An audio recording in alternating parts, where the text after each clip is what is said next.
closer. So I'm up in here. We're at the Pergamon Museum in Berlin. I'm speaking with Paul Simbeck-Hampson, and he's going to tell me a little bit about what Amplify is. And what's interesting here is that we have to be very careful that we don't amplify too much. So I'm going to pass it over to Paul.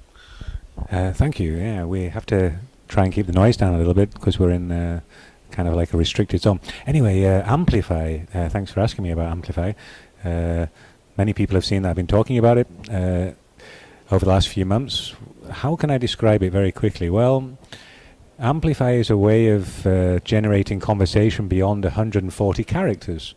So with Twitter, we're restricted to in many ways to 140 characters, and then Amplify, it allows us to go beyond, attaching rich media and video and variety of different other methods in order to continue that conversation.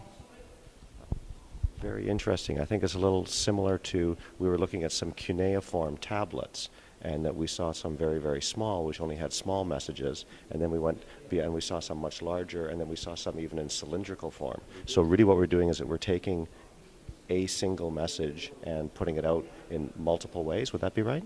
Yeah, that's an excellent description, analogy.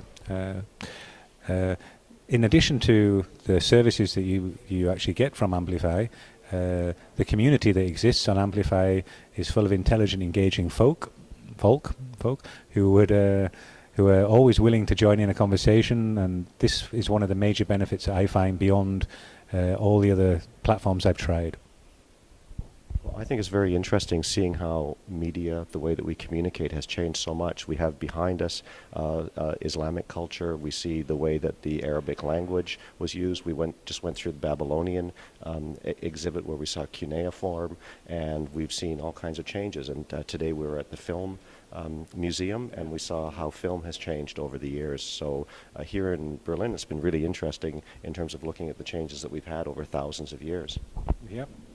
Certainly very true, and now in a time of the 2010 generation of people, we're now looking at ways we can improve communication even more while saving money for the workplace. It's certainly a time of change, and it's very exciting to be part of it. It's great to be here in Berlin with Jay and Harold, having a great day out. Thanks very much, Paul, and thanks, Jay, for being the cameraman.